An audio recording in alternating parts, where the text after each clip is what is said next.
be the moderator. So Bismillah Thank ar-Rahman you. ar-Rahim. Qul huwallahu ahad, Allahu samad, lam yalid wa lam yulad wa lam yakul lahu kufuwan ahad. Mr. Thank you. President, we are now streaming live on Facebook also. So Thank over to you. you, President. Thank you.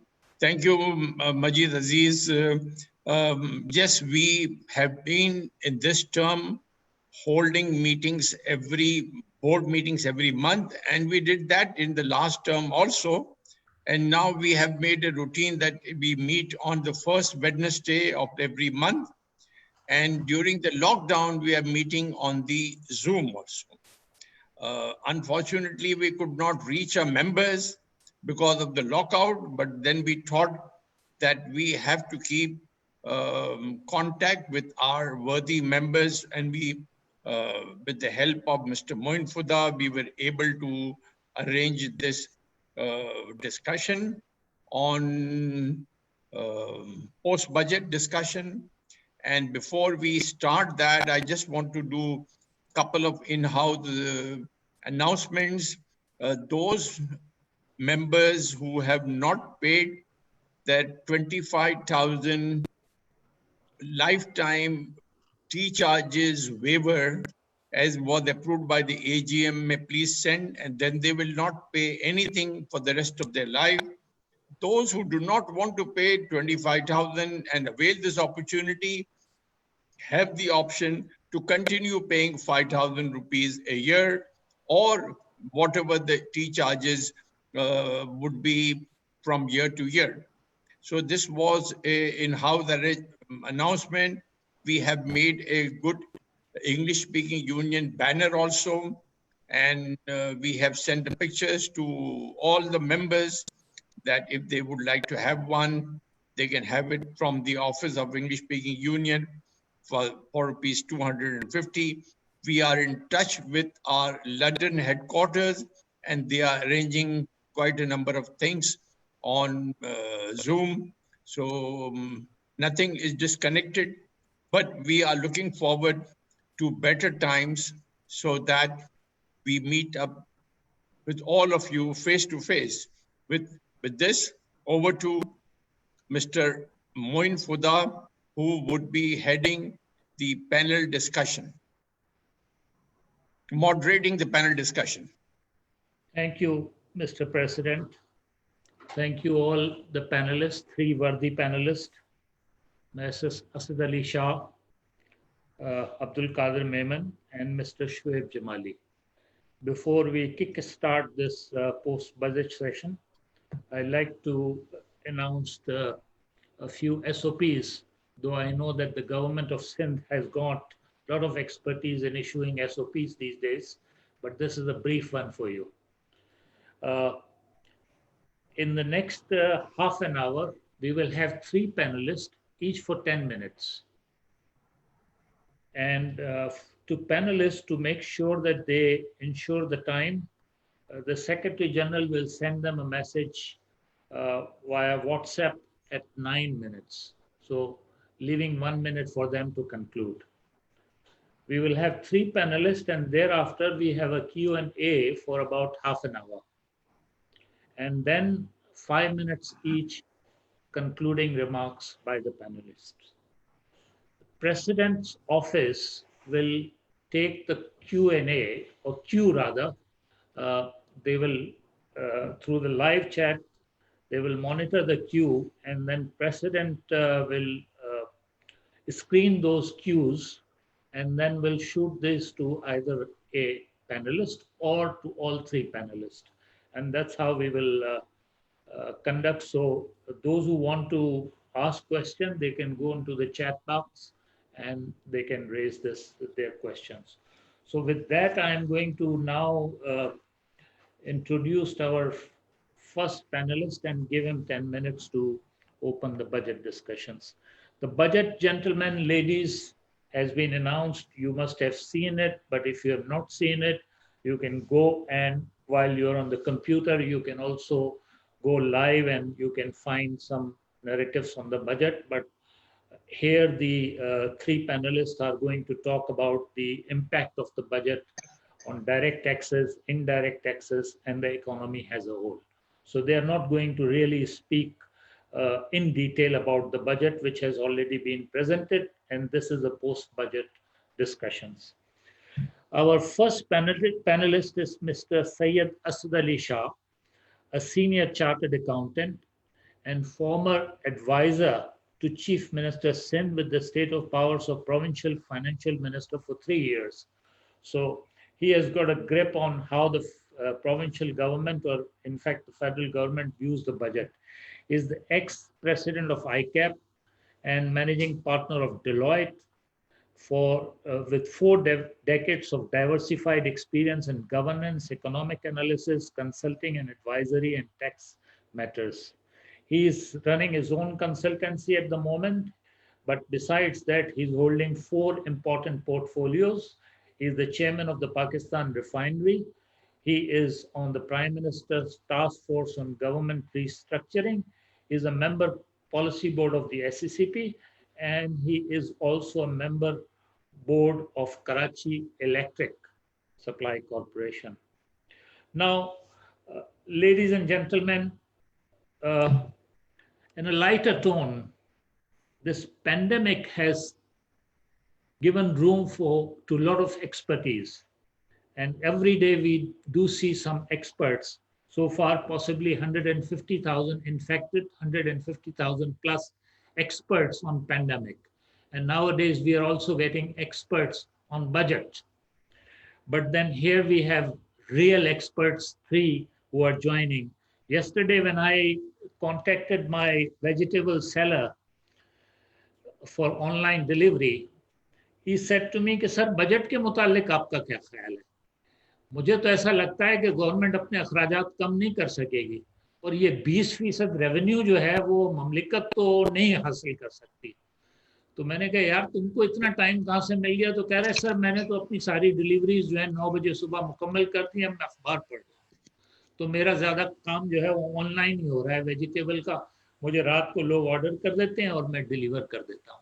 तो मैंने कहा यार मुझे तो कुछ ज़्यादा अंदाज़ा नहीं है, मैं असद अली शाह साहब से पूछूंगा कि उनका क्या ख्याल है कि जो है वो बजट के अंदर जो गवर्नमेंट ने मैसेज दिया है। सो शाह साहब, on 15th of June, Dr. Hafiz Pasha said that the budget is unrealistic since growth rate of 2.1% is unlikely to be achieved.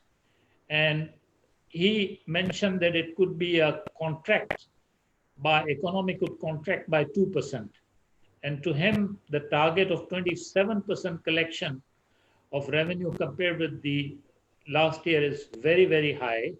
And he says that there have not been any plan to achieve this. If FBR is going to do a miracle, then he is not aware of it.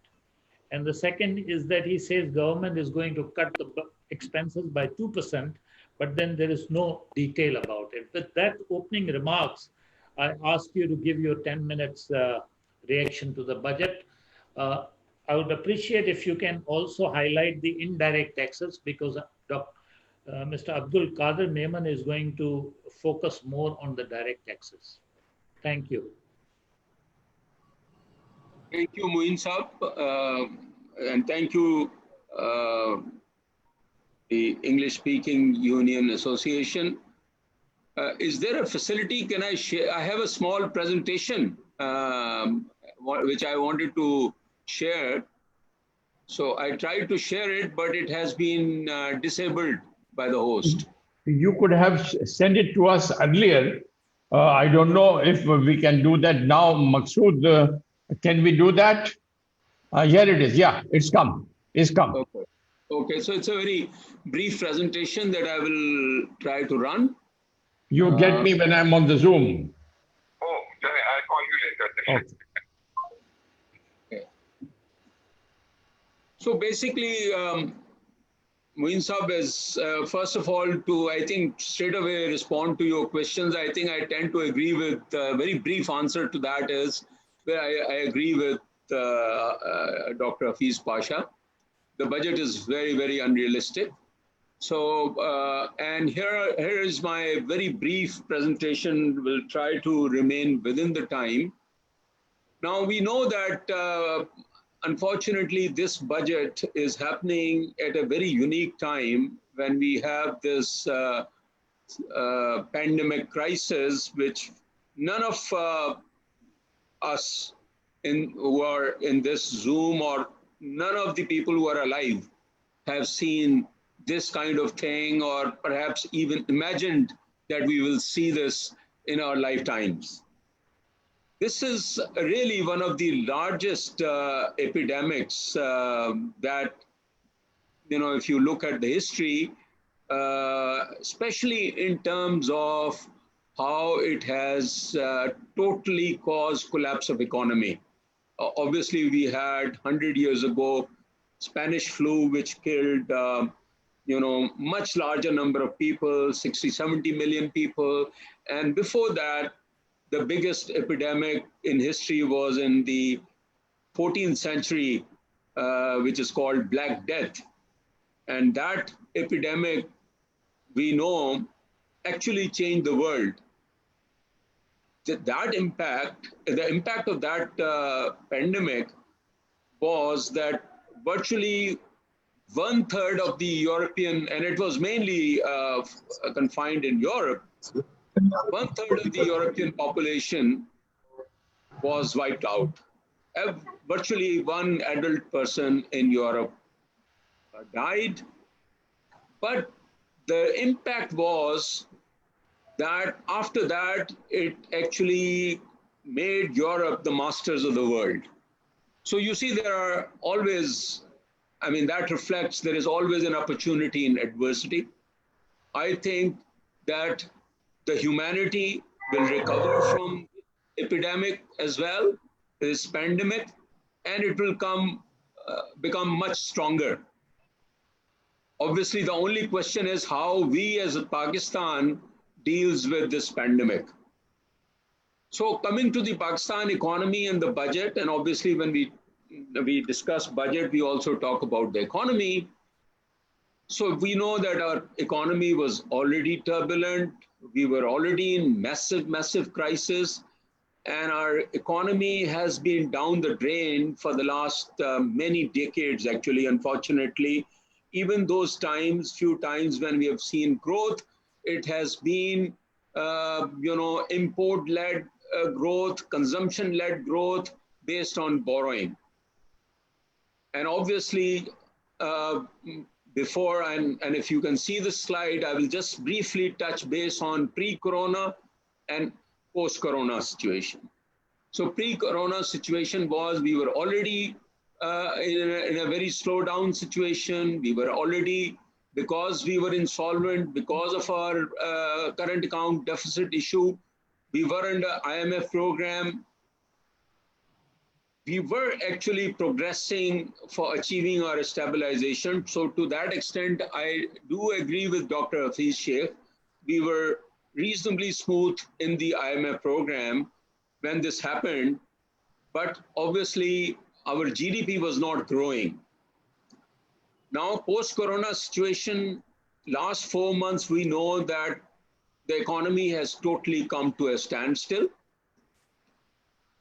Now, as per coming to Dr. Hafiz Sheikh's estimates, the economic survey, government is saying that because of the pandemic, the growth, we'll have a negative growth this year by 0.4%. But I personally think, and this is what the world is seeing, that our economic growth will be negative by around 3 to 4%. So that is my first disagreement with the government on the economic situation. Government is claiming that they are going to,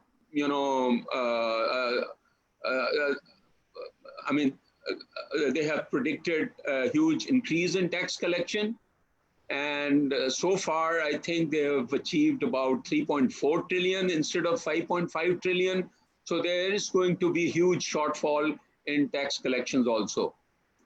And of course, there is huge expenditure which is required due to pandemic, which doesn't seem to have been budgeted. So these are extremely difficult situations. There is absolutely no doubt about it. I think I've touched base on few of the things, but basically our biggest issue, twin deficits will continue to aggravate. Exports have tumbled. They were not growing even otherwise. The biggest issue is our businesses which were running. Huge number of businesses are going bankrupt, or they are facing difficulties. Huge unemployment. My take is that it will not be less than tens of millions, 15 million or 20 million people, unemployed. So obviously and of course, we also have huge health crisis. Number of people who are dying is on the increase. Number of people who are impacted is on the increase. Now, in this situation, what would be, before I come to the way forward, just 2-3 slides. So what could be the objectives of a budget in this situation? Obviously, one of the objectives would be to continue the stabilization program, to address the twin deficits, meet IMF targets as much as possible, and then revive growth and investment. But the most critical objective for the budget and for the government, even without the budget, is really two things: save lives and livelihoods. Before we talk about medium and long term, we have to invest in our health, in our people's health to save lives, to invest to revive businesses, because the risk is not only a lot of people are becoming unemployed, but they may become permanently unemployed because of the business closures and permanent closures. And obviously, it is through helping businesses the government can save jobs from permanent closures. So there were two options. When we look at the policy options, the government had really two options. One option was continue focus on IMF target stabilization and do some tinkering, some investment and adjustment, because they don't have resources, the books do not balance on the relief and revival measures. The option two, and that first option is basically more or less business as usual approach. And, as if it's a pandemic is a problem, but, we will sail through it.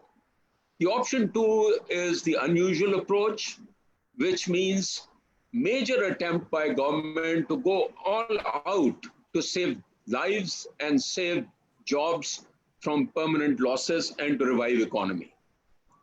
Unfortunately, this budget is really the balancing of the books and largely the business as usual approach. To me, it seems large part of it is irrelevant, as if it has been made, with this slight problem, as if, when you have disasters like floods or some major impact, but not once in lifetime happening. So my take is way forward, I would say, I think, because I personally feel that this budget is not sustainable. It will have to be revived because the crisis is going to deepen. It is deepening. So I think the way forward should be Pakistan's economy is unlikely to revive without a major investment and an unusual approach. What government needs to do is, and I think they already have, by the way, received some support from IMF, World Bank, at least $2-3 billion have been received. IMF has provided $1.4 billion, World Bank and ADB has provided, G20 has provided, but I think more effort is required to enhance that funding. The other thing that they need to do is to cut the interest rates. Pakistan is perhaps the only country with still more than, with 8% policy rate, we still have 10%, 11% borrowing rate for the businesses. It is so difficult for a common man to borrow in this country. Rest of the world is at zero rates, really. I mean, you look at any economy, the interest rates are either zero or negative or less than 1%. So I think Pakistan policy rates needs to be cut by at least 3 to 4%. That will provide a lot of saving to the government also, which can be invested to enhance the stimulus package. Shah Sahab, sorry, 1 minute, please. 1 minute more. Yes, I'm just closing. So that then I think the fiscal incentives, although it's no tax budget, they have claimed they have still, I don't know where they're going to get 900 billion or a trillion rupee more, as you mentioned. So instead, they need to cut both direct interest rates as well as indirect tax rates. I'll not go into details, but I think at least 20 to 25% tax rates need to cut to provide relief to the businesses. Then huge effort is required to reset the economy. We have seen this, differences between the federal and provincial governments. My wish is they need to work together. They need to cut losses of the state-owned enterprises. I have no details actually to go into details. And major reduction in size of the government needs to be attempted. There are so many departments. The biggest problem in Pakistan is really too large-sized governments and too many governments. And last part, I think at this time of crisis, as I said, providing relief and saving lives is the biggest issue. I think IMF program needs to be suspended for at least 1 year, and IMF will understand. And main focus needs to be relief and revival of the businesses. The SAS program needs to be expanded.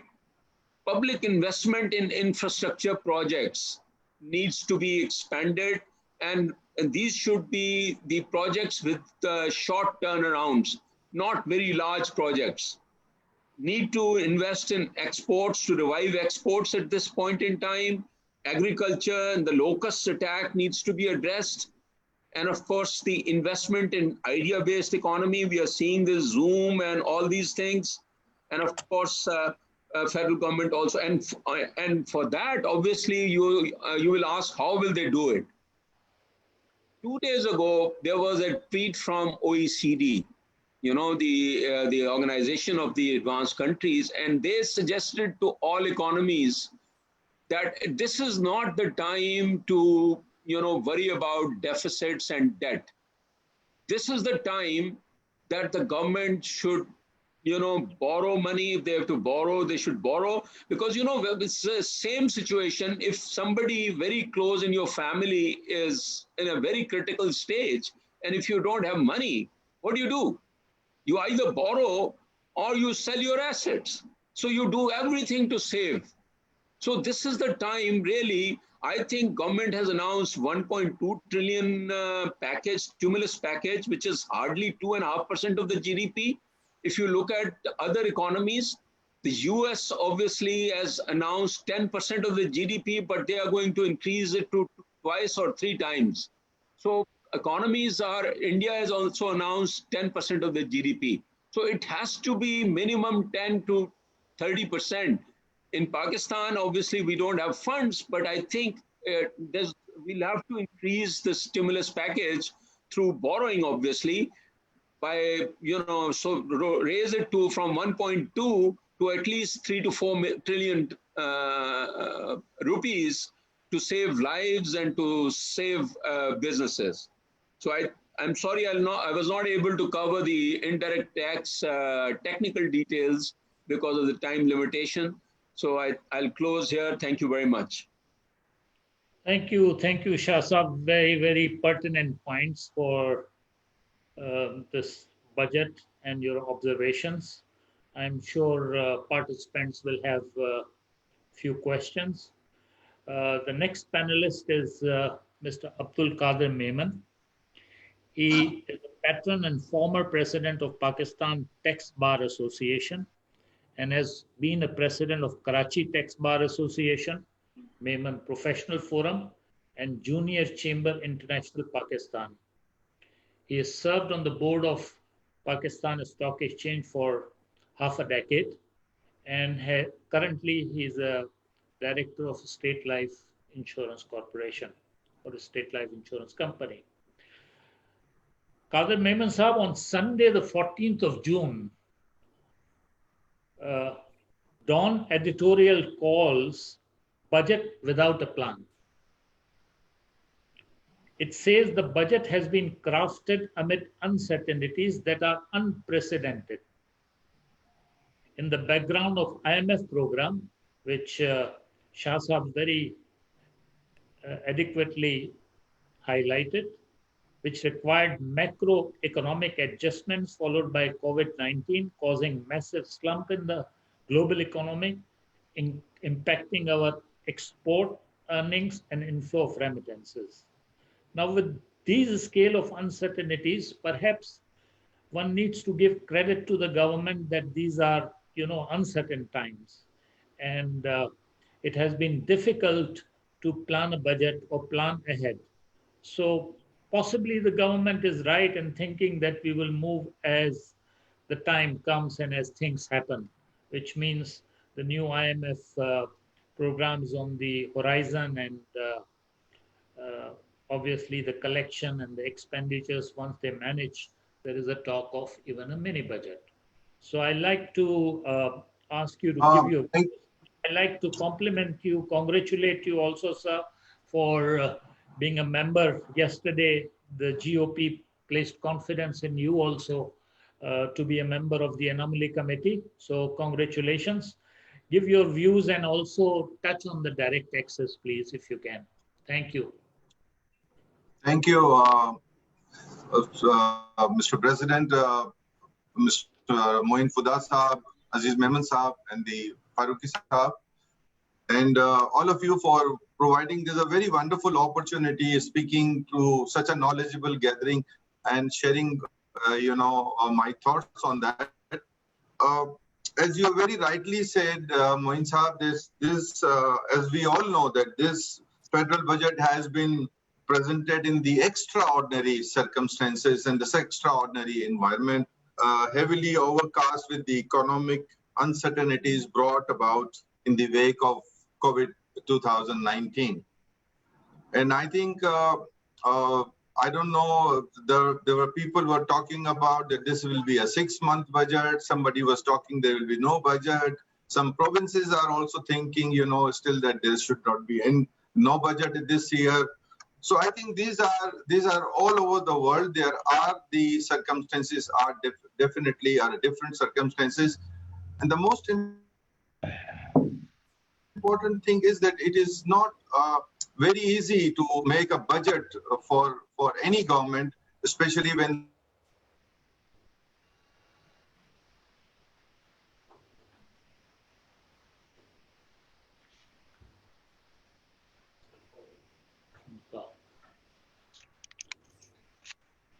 Memon Sahab, maybe you want to come on audio only. By this way, your connection will be strong, and we can hear you rather than we can see you.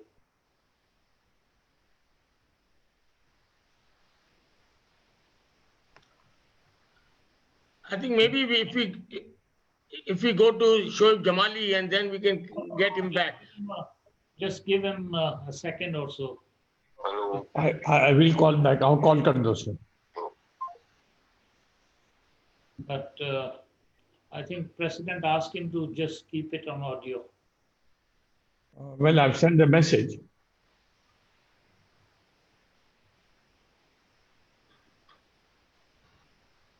He's back. Memon Sahab, I think if you run out of your speed, then maybe you want to just keep it on audio. So that okay. I'm sorry. I think it was internet was disconnected, probably. So I was saying that you have just quoted about Dr. Hafiz Pasha Saab that he said the budget for the 2020. And the same time, when you the paper which you were quoting on the underneath, you know, there was Mr. Dr. Naveed Hamid, Director Center for Research in Economic and Business. He said this. I think the government has come up with a pretty decent budget, you know. So I think these are all two diversified views on the budget, and why these are diversified view, because it is a way of thinking that how one can perceive the budget under the difficult circumstances. I would continue to say that on the direct tax, as we all know that IMF continue to act as the watchdog, and government of Pakistan has a limited financial room to play with. In my humble view, the proposed amendment under the current environments are aimed towards taking certain steps for growth of economy and job creation. I will explain in few minutes. Improve tax compliance, automation and broadening of tax base, addressing anomalies and taking corrective measure for rationalization of taxes, and ease of doing business and reduce litigation. I would just share with you that in the area of when I say that the taking certain step for growth of economy, as you all know, on 17th of April, government announced a very lucrative construction package.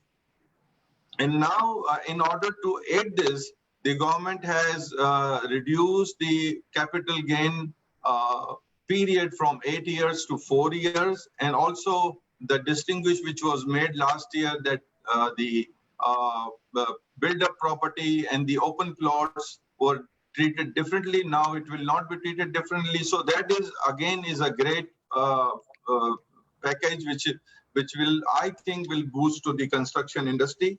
Moreover, the capital gain rates have also been slashed by 50%.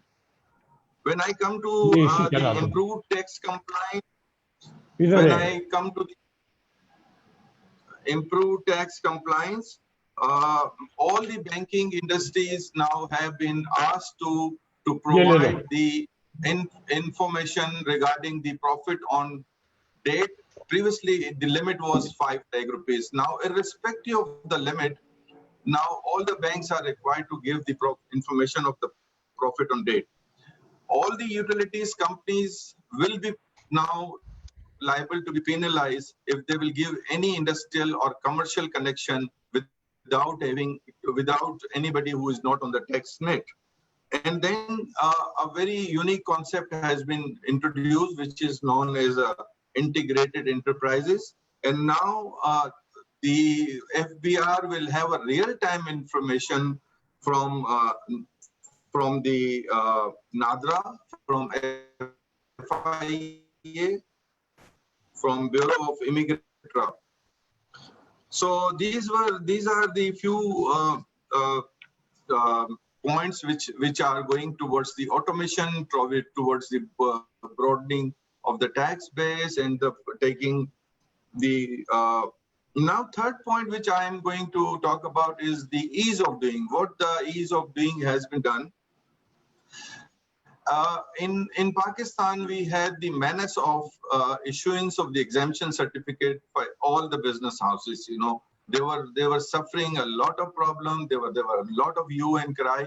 So now this has been rationalized. Now all the person, irrespective whether they are industrial undertaking or they are commercial importers, the rate of tax will be 2%. Plant of machinery, the rate of tax will be 1%. And for the industrial undertaking, it will be adjustable. And then for other than industrial undertaking, it will be minimum tax. Moreover, in the case of a listed company, if the exemption certificate is applied on the basis of tax paid, if the certificate will not be issued within the 15 days, this automated system will issue a certificate. So there will be no hassle for the listed company to go and run after the exemption certificate.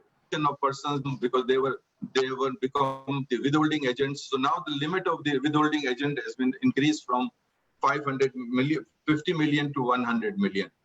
So the third thing which has been, if somebody who is already paying a tax is not required to pay any tax on the electricity bill or on the gas bill. So the huge of the amounts were being paid by the industries, and now they don't have to pay the tax if they are already on the tax net. And the another thing is that almost 9 withholding provisions have been slashed now. So withholding has been actually reduced, which is again a very great cost of doing business for the businessman. And then previously it was that if there is any mistake by any of the taxpayer, they could not revise their return after 60 days. Now they are in a position, if there is a bona fide mistake, they can revise it again. Then there are a lot of effort has been made to reduce the litigation, because if there are about 48,000 appeals are pending before the income tax appellate tribunal. There are a lot of thousands of appeals are pending at the High Court, at the Supreme Court level. So in order to reduce that, it has been decided that the agreed assessment, it used to be previously, it was like a settlement commission. That scheme has been announced, and now a lot of wrong provisions, lot of convenience has been brought into the alternate dispute resolution mechanism. And I'm sure with this, many things, many people will take the advantage of the alternate dispute resolution. What has not been done and what should not have been done, actually. If you give me just 3 minutes, I will explain it to you. I hope I have 3 minutes in my hand. Exactly 3 minutes. The first thing is that the first thing is that the target is 27% high. I think it is a bit difficult to achieve. When I say bit difficult, why I'm saying it is not achievable. Bit difficult means last year we all remember that the imports were actually contracted by almost 30-40%. Since this year, the raw material, 1,600 raw materials have been on the duty has been reduced, and it is hoped that the import will increase this year. So I think if the import will increase, if the growth will be there, I think certain amount of tax will be increased. I think the most important thing, which is other than construction industry, job creation. For job creation, I think nothing very important has been done.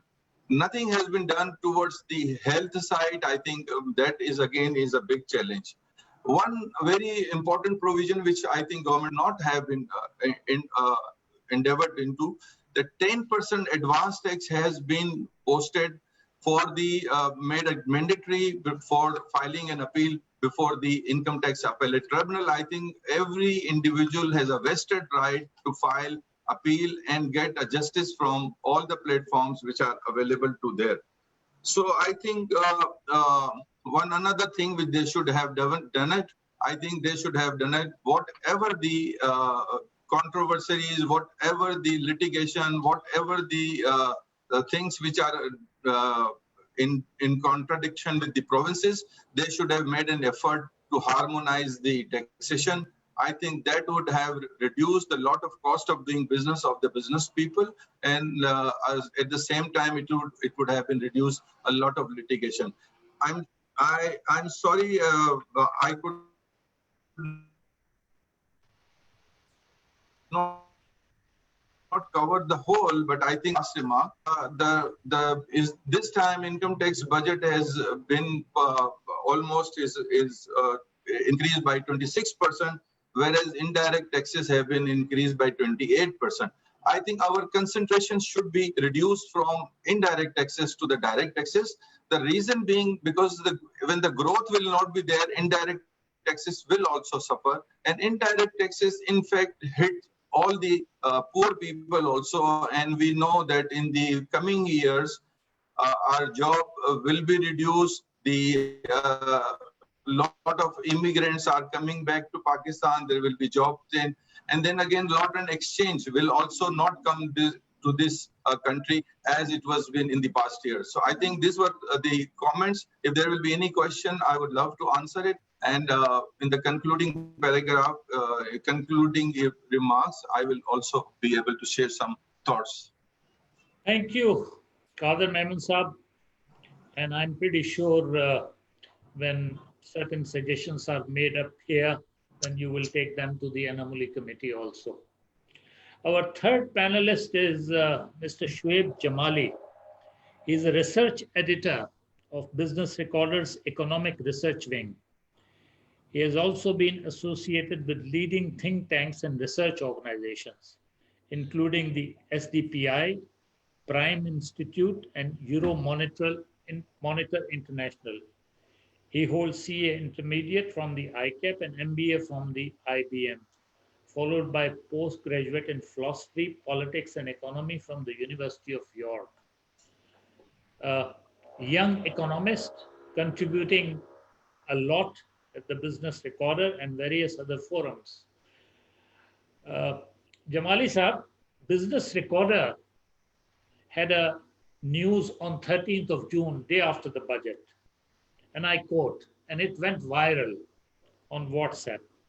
The budget does not give any clear economic direction. The policymakers are either fatigued or just too bored to even think or bother with managing the economy anymore. This isn't pandemic coupled a locust attack budget. This is the let's wrap up this up and go to Nathia Gully for the weekend kind of budget. So this went viral. And why, I like this post here because it referred to the locust attack. Now, on 9th of June, Bloomberg had a story, and it says Pakistan has a bigger challenge on locust fighting than the virus itself, pandemic. Because Dr. Falak Naz, who is heading our Pakistan Agriculture Research Council and other forums, he says that 20% of our agriculture is 20% of our economy is dependent on agriculture. And according to him, the 57 million hectares in a country with a total crop size of 23 million is under attack by the locust. So this is really a big challenge. And what I saw was that only 10 billion rupees has been reserved. And you know now that the Sindh province is totally dependent upon federal government on fighting the locust. Sindh had 8 aircrafts, to my knowledge, to fight, and they just have 1 at the moment. 7 are just in idle situation. Federal government has got a couple, and Punjab government is spending a lot of money on advertisement right now, but I doubt whether there is any ground reality. And on the top of that, the Sindh government has spent quite a lot of money on buying the Pajeros and Land Cruisers for their staff to go in the field. So with that, I'd like you to comment on the budget, economy, and also the impact of the locust. Thank you so much, Fuda Saab, Aziz Memon Saab, and other esteemed colleagues from the ESUP, and I imagine from elsewhere as well. I imagine there are participants outside of ESUP as well. Thank you so much for having me here. Fuda Saab, it's interesting that you picked up on that quote from the Business Recorder. I think I would argue, perhaps with a biased view, because I write for the Business Recorder, but I would argue that that pretty much rightly sums up. I mean, we understand that the government is caught between a rock and a hard place, or perhaps 2 rocks and a hard place, COVID, locusts, and the IMF. Therefore, some flexibility and some kind of mini budget was already expected. The idea that government will have to go for another round of budget in November, December, or whenever was already sort of priced in before the budget was announced. I had also written about it sometime in May. But one did expect some kind of a scenario planning, some sensitivity analysis, some bigger, broader discussion with arguments and data and something to support. That being said, while I agree with Qadir Memon Saab, with whom I've a lot of appreciation for, he's right. The direction is good in some way. There have been good measures towards easing the ease of doing business. Some measures towards documentation, and then Make in Pakistan, and then the whole data triangulation, coming up with a law to allow the FBR to get all kinds of data. But there are sort of serious question marks over the fiscal side, over FBR administration, and of course fiscal deficit targets, and of course the overall policy preferences in terms of SME, agriculture, productivity, some of which you, Fuda Saab, alluded to in your opening remarks. Let me just try figure out if I can sort of share the screen and take it from there. Can you guys see my screen? No, not yet. We can see you. You can see me, but you cannot see my screen. Because we can't maybe able to. Okay, we got it. Okay, so if I just want you a little bit of your attention, and if you look at this sort of red triangle at the bottom below, at the bottom of this table, you'll see this is the growth in FBR taxes over and above the nominal GDP growth. And so, for instance, if we look at, for instance, in FY20, the FBR taxes grew by 2%. This is actually a decline of nearly 9% when you net it off the nominal GDP growth, which is real GDP plus inflation. And for the last 4 years straight, technically we've had a decline in FBR taxes when you net it off with nominal GDP growth. And so therefore the questions over the unreliability of FBR taxes are very genuine, because while the targets are not as ambitious as they were in FY20, when we see that they had budgeted about 45% of 45% growth over and above the prior year's collection, it's still pretty lofty when compared to the overall nominal GDP growth targets. And this then raises question marks over the additional 1 trillion target that we have, especially given the COVID times, and also considering that in all likelihood imports will perhaps here I disagree with a bit with my colleagues. I think a lot of import taxes come from customs as well, and because they've reduced custom duties on many tariff lines, thousands of tariff lines, in some cases they've reduced it to 0, in some cases they've reduced it to half, which is very good. But it will result in a fall in custom duty, and as it is, as we can see in this graph, I don't know if you can see the graph. Can you see the graph in your sort of? Yes, we can. We can.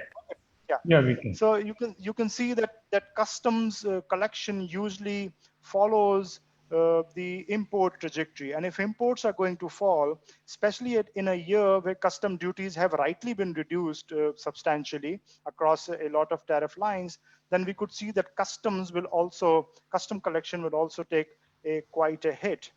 And just touching upon before I move on to other aspects of taxes, if you look at this graph, we can see that the inability to collect huge taxes, the inability to meet the tax target, is almost positively correlated to the lofty growth assumptions that FBR has every year.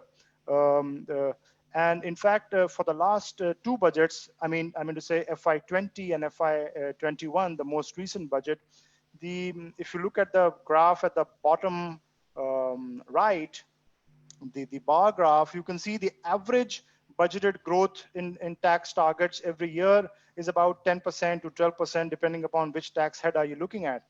But the last two budgets, FY20 and FY21, this has sort of more than doubled. And therefore, again, like I said, the overall gap in tax collection, I imagine, as far as FBR taxes is concerned, should at least be, in the most optimistic scenario, should at least be 700 billion.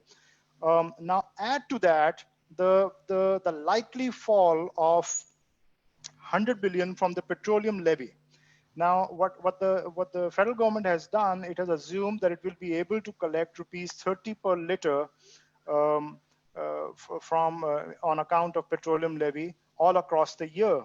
The trouble is that petroleum prices are likely to stay uppish as per international projections. I have not done those projections, but EIA, if we follow those projections, then up to about, we expect about $50 a barrel for the next 6 months, which means we do not, given political compulsions as well, we do not have a lot of room to keep prices north of rupees 100 per liter.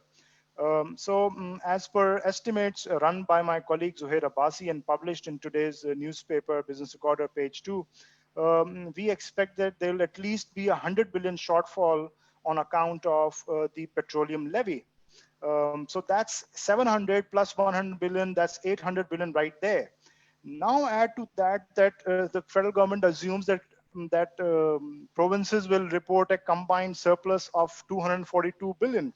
If you look at last 10 years data, since the devolution, provinces have hardly ever reported combined surpluses. And let alone in this year, which is arguably, as my colleagues have already discussed at length, why it's such a difficult year. So even if we say that, well, let's take the optimistic scenario and let's imagine that, well, perhaps combined provincial surplus will be 100 billion. So that totals to about 900 billion. And if you add that to the fiscal deficit currently estimated, which is about 7%, we are easily looking at a fiscal deficit north of 9%. And this is not accounting for the likely overruns in subsidy, which we should expect if COVID continues to hurt Pakistan's economy, and the government will be forced to give some kind of subsidies on gas and electricity and so forth, and also utility bills, and also the likely privatization shortfall. I was just speaking to some colleagues in Privatization Commission, and they told me that although 100 billion has been budgeted, but it appears that given COVID conditions, a lot of transactions will not go through. And therefore, that shortfall also has to be expected. So we're looking at a fiscal deficit of nearly at least 9%, if not north of 10%. And so I believe businesses and everyone will have to sort of plan accordingly. Moving on towards the policy side, and some of which, Fada Saab, you alluded to, I'm not in a position to talk about locusts. I'm not up to speed with the number of planes that every province has, but I do understand that there's still a confusion insofar as whose responsibility is it to protect the crop from these locusts. My understanding so far is that it is the provincial responsibility and not the federal responsibility. As far as the number of planes is concerned, I think they could always ask China to rent them out some planes or so forth. But maybe just to, if I stick to agriculture, it is not sort of very much appreciated in the policy circles or even among the business community here in Karachi or Lahore. The fact is that nearly every input or raw material that goes into farming sector, be it you could say the diesel used for tube wells or tractors, be it the tractors components itself, be it pesticides. Nearly all of the pesticides are imported. Hardly anything is made in Pakistan, and also the DAP fertilizer. So a lot of these things, these are not produced in Pakistan, and the farming economy has been squeezed substantially over the last 2 years because of exchange rate depreciation, which affects the costs of all of these critical inputs needed for a farming sector. And so one would have thought that while agriculture is a provincial subject squarely, but income taxes and sales taxes and other such duties that surround the import of agriculture, or that may incentivize some businesses to set up the factories to produce pesticides or to produce tractor parts and so forth, to basically to lower the cost or to incentivize farming businesses, or perhaps even incentivize corporate farming. Those aspects are missing.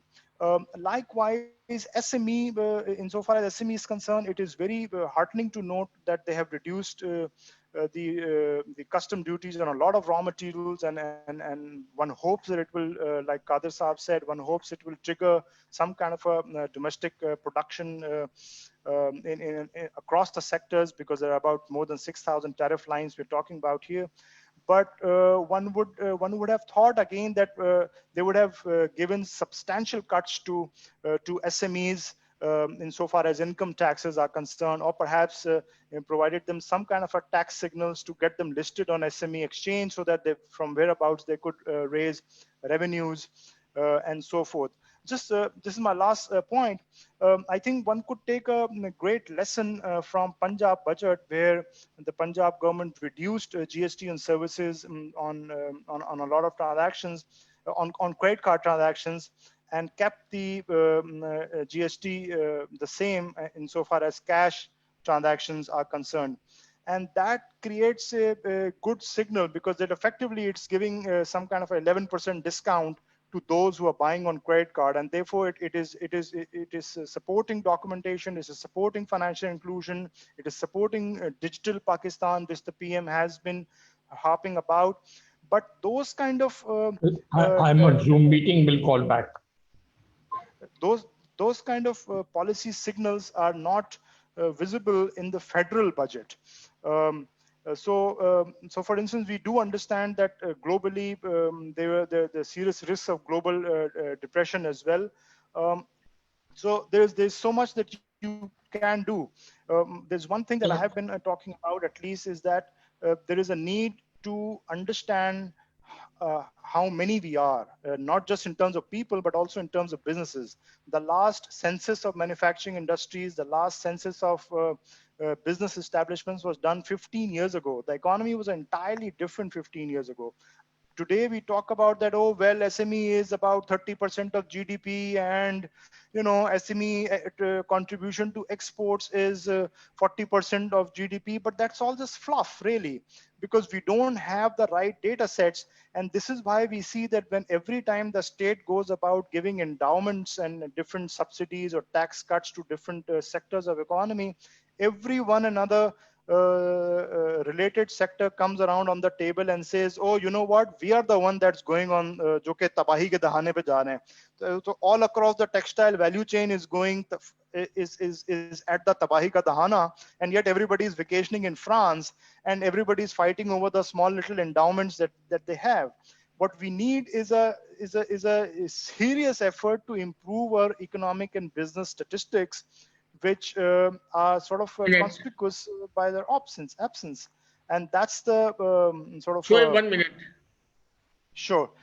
Just last point, and this goes back to FBR. The government has pinned a lot of hopes to FBR's administration. However, the fact is that they have not shared their growth targets insofar as the number of filers are concerned, insofar as the number of, insofar as the size and scope and scale of tax net is concerned. Because remember, this 1 million target is not coming from any incremental revenues. The incremental revenue targets are very little, if any. And I'm sure my colleagues from the accounting and tax expertise can better reflect on that. But the incremental revenues are effectively pegged to incremental growth in tax net. And when the government does not answer us, the stakeholders, the economic observers, insofar as what are your targets? How many filers do you expect to have? What's your strategy? And when the government doesn't answer that, then it really doesn't inspire a lot of confidence. And that's where then these whole question marks over the sagacity of the budget. I'll stop here, and perhaps we could have a Q&A later on if need be. Thank you, Shoaib Saab. Very, very good research, and great that you touched on many subjects, including the locust. Now, Q&A is going to be around 15 minutes, and I hope we can take 4 to 5 questions. And maybe you just want to confine to a short answer so other questions can also come, and then you'll have an opportunity, panelists, to wrap this up in 3 to 5 minutes at the end of the session. We need to conclude this by 5. President, you do have, I'm sure you have some questions. Maybe you have screened those, and can you now highlight those questions to the panelists? Thank you. Thank you, Moin Bhai. Thank you. We do have some questions in the chat box, and at the same time, we do have questions on our WhatsApp also. And, you know, the main question, I'm reading the last question which has come. Okay. The main questions, you know, are for Asad Ali Shah Sahab. Asad Ali Shah Sahab, several members, our members are today on Zoom, on Facebook and YouTube. They are reaching us, and several members have asked one question to Asad Ali Shah, that you want to cut the interest rate.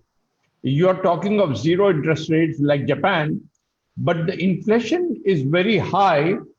And if you cut the interest rate, what will happen to a poor man, to a widow whose savings give her the income from the interest? So this was one question to Asad Ali Shah Sahab. And one more question to Asad Ali Shah Sahab is that why the delay in selling the public-owned bankrupt enterprises, which we call family silver, that should be sold as soon as possible? So these are 2 questions for Asad Ali Shah Sahab. 90 seconds, Asad Saab. Thank you. Minute and a half. Memon Saab, I think both are important questions. I did not say that we should have zero interest rate. What I said was that our policy rate is 8%. Maybe I think cut it to 4%. You know, that will reduce, provide a lot of funding space to the government so that they can do the relief operations. And also a lot of businesses, you know, cost of doing business will go down, and that will create a lot of employment. There is always, obviously, pros and cons, and there is a counter aspect to it also. I personally think that that will not impact inflation that much, because our core inflation is not that. Most of the inflation is because of the supply chain disruptions. And in a recession, when we are contracting, I think the risk of inflation is not that much. So on the second question, I totally support. We need to expedite privatization. Huge amount of money is wasted every year, nearly 500 billion rupees. And imagine if we had sold all these entities 10 years ago, we could have saved 5 trillion rupees. So our debt would have been much better.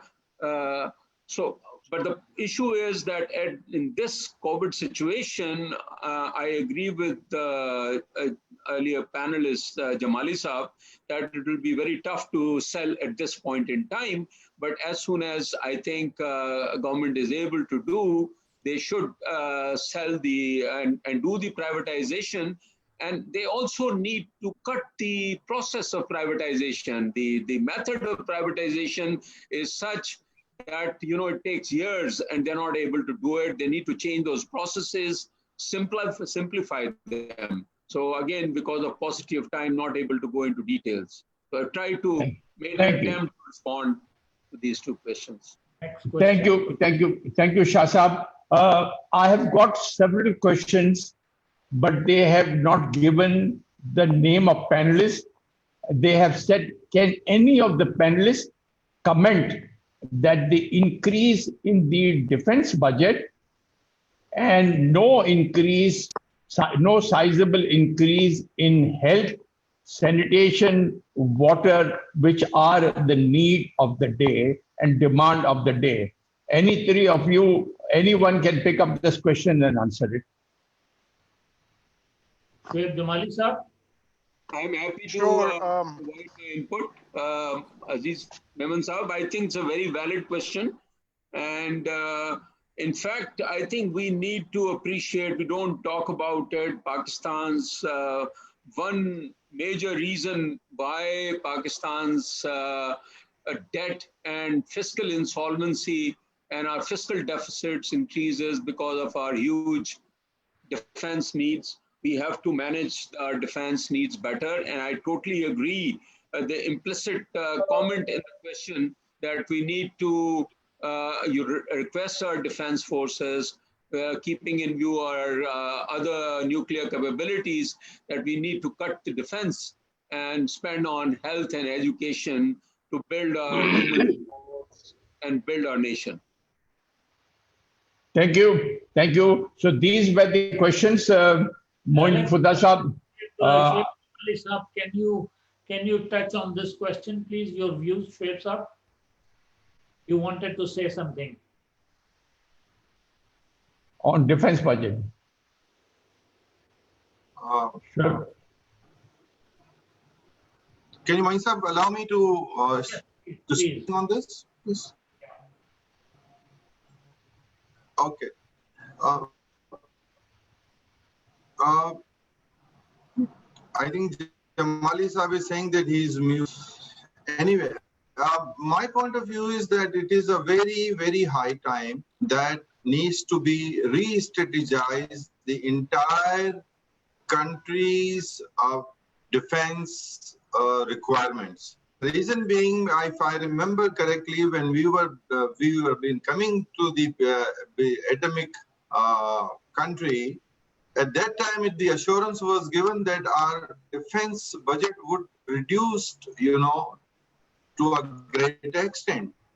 But this year also it is an increase by 5%, and the interest is increased by 9%. So I think we really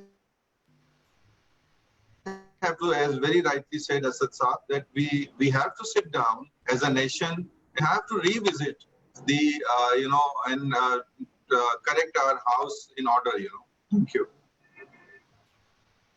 Shoaib Jamali sir, you like to say a few words? Yes.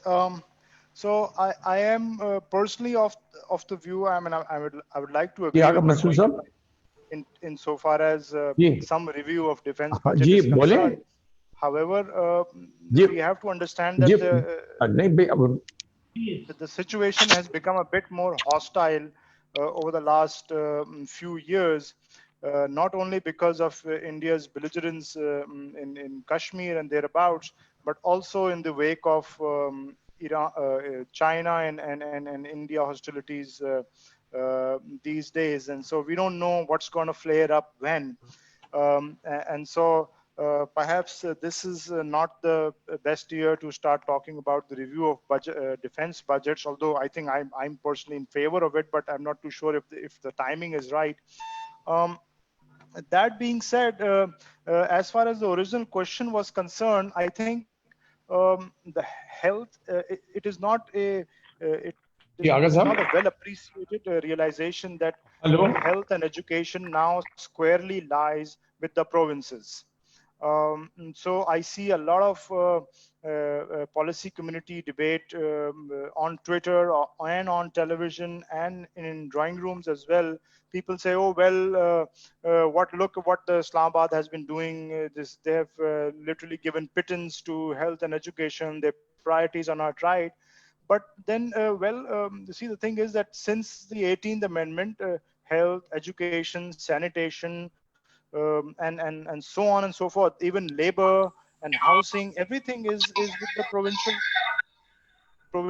domain, and somehow, in my understanding at least, neither the civil society, whether we call it the the think tanks, the universities, the policy research institutes, the business chambers, even business chambers and associations, and nor the media have really come to terms with this reality that the fate of the millions of millions of people in this country actually now rests with the provinces.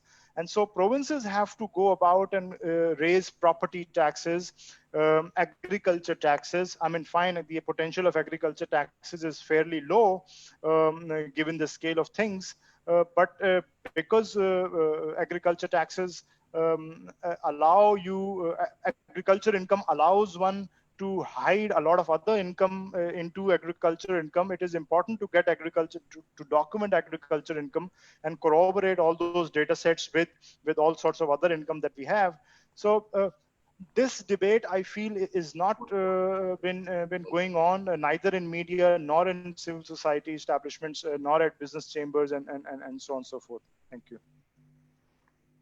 President, any other question?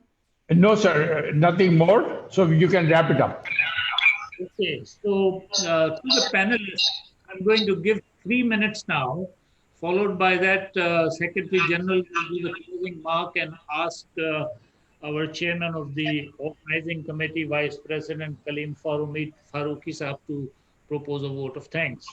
But 3 minutes to each one, and I will come from the top.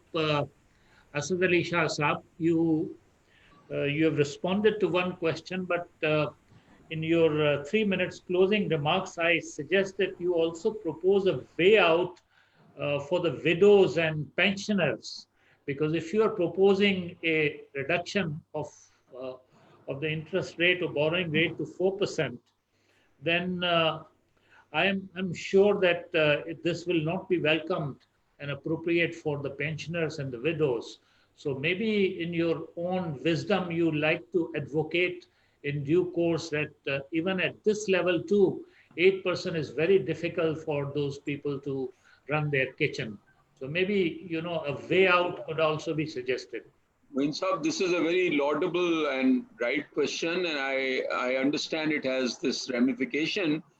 But you see, when you provide relief to widows and pensioners through interest rates, it's a very small percentage of genuinely impacted people, and they need to be supported somehow, but you can't distort the entire system because of that. And our entire, these national savings schemes distorts, as you know, you coming from the capital market, your, capital formation doesn't take place because of very artificially high interest rates, high rates, these saving schemes. So I think that there has to be targeted social interventions and subsidies for that, rather than destroying the entire system. I think I will just comment on few things that have come in the discussion on this debate of NFC also. I agree that provinces have the major role in improving and investing in health and education.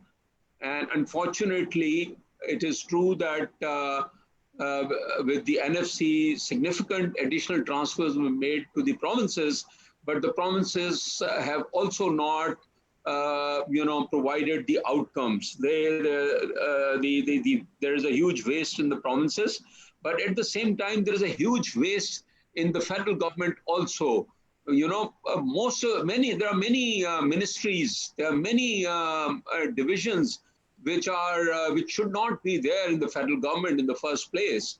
They're unnecessarily wasting money. For instance, if education is provincial and health is provincial, why are these departments there in the federal government? And there are so many, there are 45, 50 ministries many of them should have been just finished. But at the same time, there should be some kind of monitoring of the outcomes of the provincial governments also.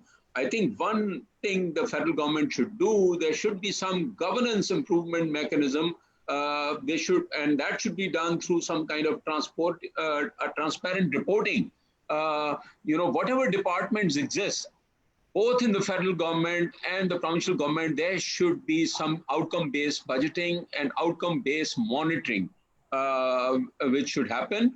Unfortunately, this doesn't happen. There is no accountability for outcomes either in the federal government or in the provincial government. Pakistan's biggest issue is really excessive expenditure. Our fiscal deficit is not because of our lower tax to GDP ratio, because that is talked about very often. Our tax to GDP ratio is 12%. And if you compare us with Bangladesh, its tax to GDP ratio is only 10%. So Bangladesh is now has been growing at 7%, and by the way, they have presented their budget, which is twice the amount of Pakistan's budget, because they don't have debt, because they don't have defense, and they don't waste that much amount. So compared to Bangladesh, our expenditure to GDP ratio is nearly 20%. And Bangladesh expenditure to GDP ratio is hardly 13 to 14%. So the basic issue with our finances and our misgovernance is that we waste too much rather than we tax too much, So we need to improve our tax governance also. I agree that our FBI is a mess. We need to improve that. But our biggest issue is our huge expenditure, very large governments, very large number of people who waste a lot of time and bad decision making, and expenditure to GDP ratio rather than tax to GDP. Thank you very much.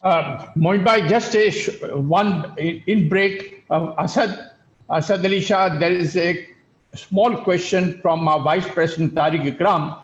You can just answer yes or no. He says that if agriculture income is taxed, will it increase the cost of food items? Yes or no? I don't think it will do that. I think there is a failure in collecting agriculture income tax. I don't think it will yield a lot of money, but it can yield significant amount. And in fact, I can tell you, if there was time, I could have mentioned to you, I was the first one in Pakistan to initiate agriculture income tax when I was finance minister. I got it approved from the cabinet also. And we took a proposal, and it was mainly through withholding taxes on the major crops. It was appreciated, approved, but unfortunately other provinces didn't agree. Punjab didn't agree. So the chief minister at that time, he said that you don't want me to be in trouble, Sindh being the only province to tax. So there is a way to tax. Thank you. And it should be taxed. Thank you. Thank you. Thank you. Memon Sahab. Thank you. I would just, Moin Sahab, if you allow me, I will just cover the things which are not been covered, I think, so far. In my humble view, as a closing remarks, I would say that still the FBR or this budget can be amended to incorporate certain things. For example, I think there is a need of reducing the cost of doing business. When I say cost of doing business, it means, the area which are actually reasons for litigations. For example, that this input will be allowed, this input will not be allowed, that then this kind of a human intervention, I think that can reduce the lot of cost of good business.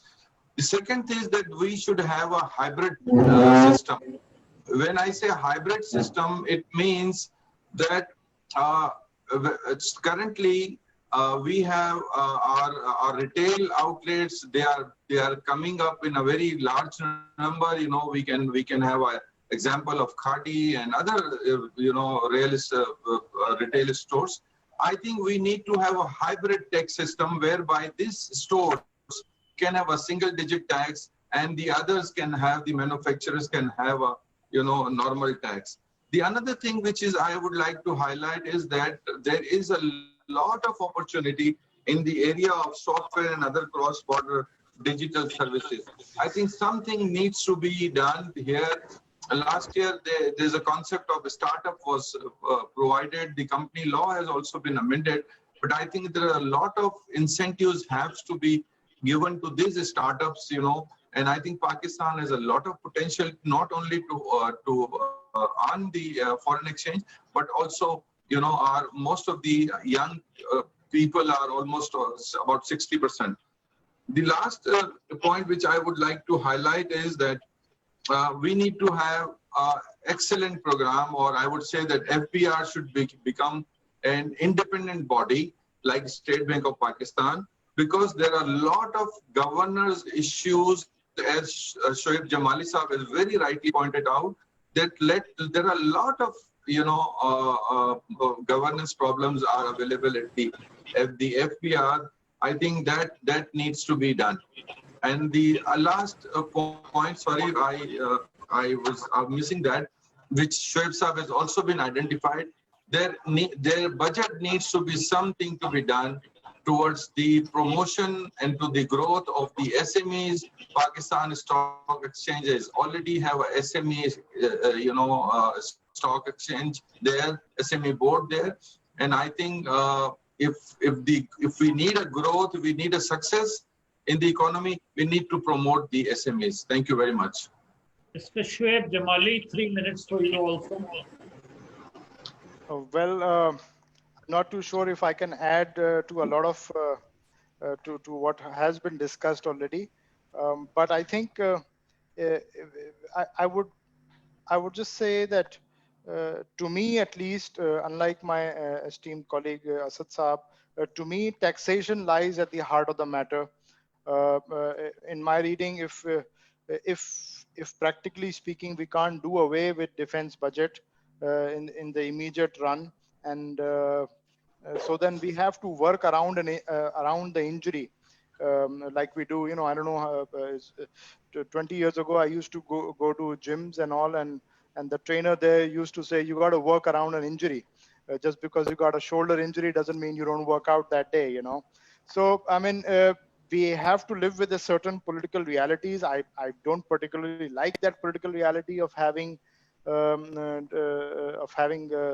so much defense budgets and all, but this is what it is at the moment, and these things take time to sort of settle, and perhaps they will settle when the civil society and the economy at large becomes so great that we become an economic superpower of sorts, and we don't need as many defense budgets, as big defense budgets. And if we look at it, the whole debate, the whole reason behind NFC deadlock or delay, whatever you may call it, at the end of the day, it's about taxation, because our pie is so small that everybody is quibbling over this small share from that small pie. So I think adding to just what Memon Saab said, we have to start thinking about some kind of a national tax agency. What could be its structure, and how could provinces be made a part of it? And that's a sort of a separate debate and discussion altogether. But basically, some kind of a national tax agency that may collect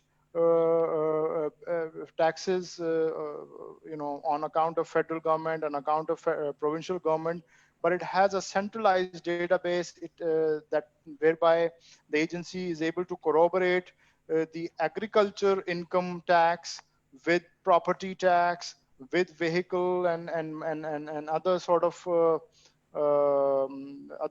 taxes, perhaps stamp duties, and corroborate all of that with income taxes and sales taxes and customs taxes and so forth.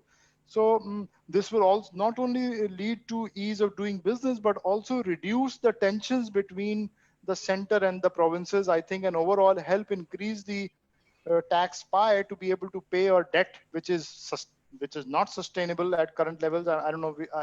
Somehow we have not been able to talk about debt, and I think just as a passing point, I think we need to start talking about debt and the effectiveness and the usefulness of debt and the transparency behind that debt.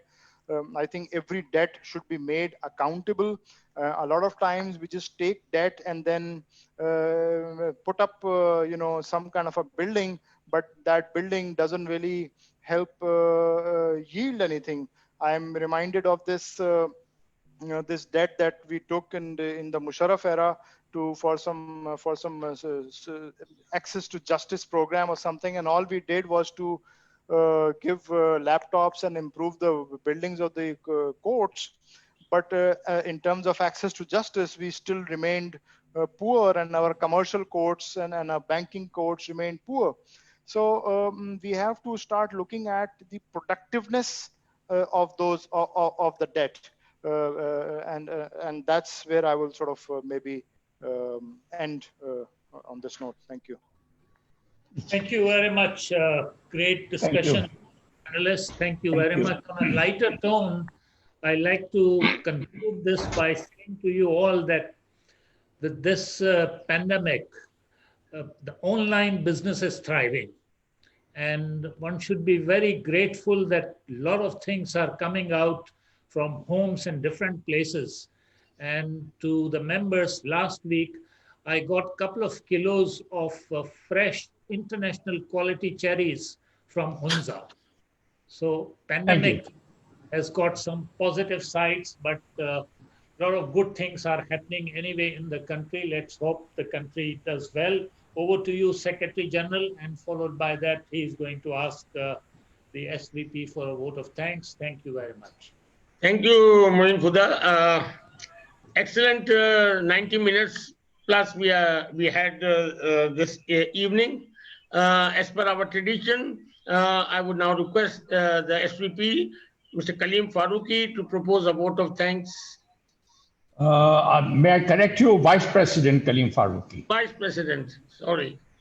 Right on the dot, 5 o'clock, a minute to go. Thank you everyone for participating. We have made history today because this is the first ever virtual meeting of ESUP. As far as the participants are concerned, the panelists are concerned, I just want them to know that just before the Prime Minister taking over, I was asked to arrange a little get-together of big businesses to understand what the economy needs from them. And the entire shadow cabinet was sitting there, right from who is now the president to the Prime Minister and the finance minister, who not.